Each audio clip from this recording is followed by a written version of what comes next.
Mesdames et messieurs, bonsoir et bienvenue dans votre journal local.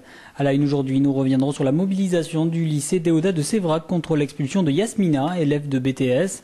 Dans l'affaire Molex, Guy Pavant était entendu aujourd'hui par la police concernant la séquestration du co-gérant de Molex France en 2009. Le centre régional du tourisme organisait mercredi un speed dating à Londres pour vanter les atouts de Midi-Pyrénées. Et enfin, les Midi-Pyrénéens sont-ils amateurs de Beaujolais nouveau? C'est la question que nous avons posée à un caviste de la Ville Rose. Et on commence tout de suite ce journal avec la mobilisation qui s'amplifie pour soutenir Yasmina. Cette élève de première année de BTS au lycée Déodat de Sévrac est en effet recherchée par la police des frontières depuis maintenant 16 jours. En effet, cette Algérienne de 18 ans, adoptée par une famille française en 2006, serait en situation illégale depuis sa majorité. On a considéré qu'elle ne dépendait plus, qu'elle n'était plus à charge de sa famille.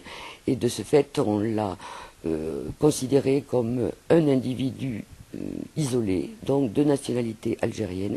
Et voilà ce qui explique les poursuites. Les poursuites, oui, puisque la police, sans ménagement, a débarqué dans la famille d'adoption pour l'arrêter. Bien heureusement, elle était en cours dans notre établissement.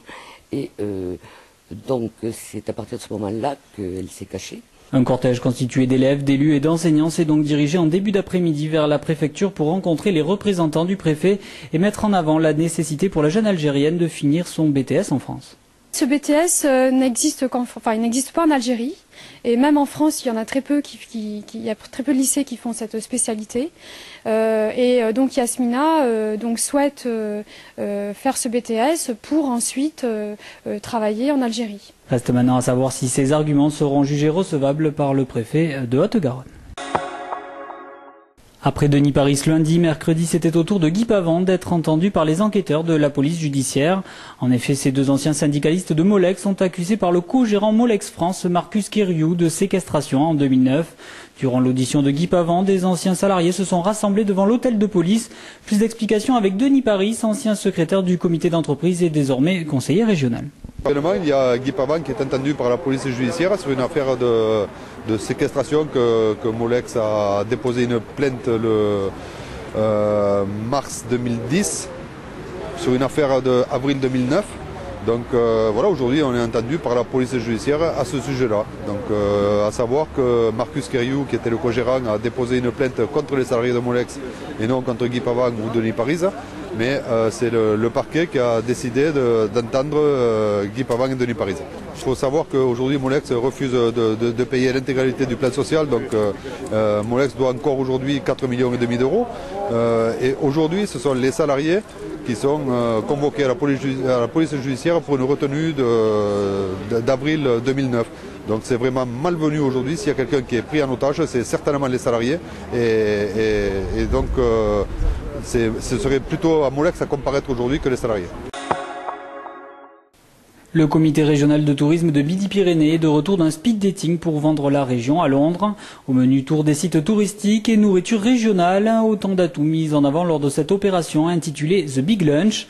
Le but est simple, fidéliser une clientèle anglaise déjà très présente. Retour sur ce voyage avec Philippe Guérin, le président du CRT Midi-Pyrénées.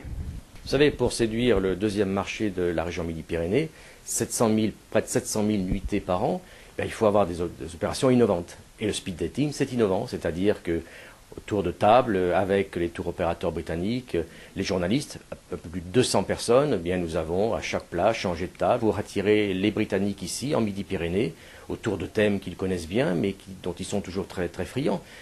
Le Tour de France, par exemple, qui a fait l'objet d'une longue digression. Nous avons également les grands sites, qui effectivement apportent un certain cachet. Ils ont été enthousiasmés par le film des grands sites. Je crois même qu'ils sont restés assis, scotchés sur leur chaise. Tellement le site les a troublés. Mais également tout ce qui est, je dirais, le camping, tout ce qui est également les opérations liées à la batellerie, c'est-à-dire le canal du Midi. Voilà, donc gastronomie, culture... Comme chaque année, le troisième jeudi du mois de novembre, le Beaujolais nouveau est célébré à travers la France. Bien évidemment, Toulouse n'échappe pas à la tradition, même si depuis quelque temps, l'engouement semble s'essouffler. Christophe Aurouz, caviste de l'enseigne Nicolas Descarnes, nous en dit un petit peu plus sur le cru 2010. La particularité, peut-être par rapport à l'année d'avant, qui était une très belle année pour le Beaujolais, un petit peu moins de matière, mais je vais dire presque plus facile à boire. On a beaucoup de fruits, plutôt fruits rouges, Donc on est plutôt sur des saveurs framboises, très typées cerises. Une petite fraîcheur en fin de bouche qui est très agréable avec un petit peu de charcuterie ou des petites châtaignes.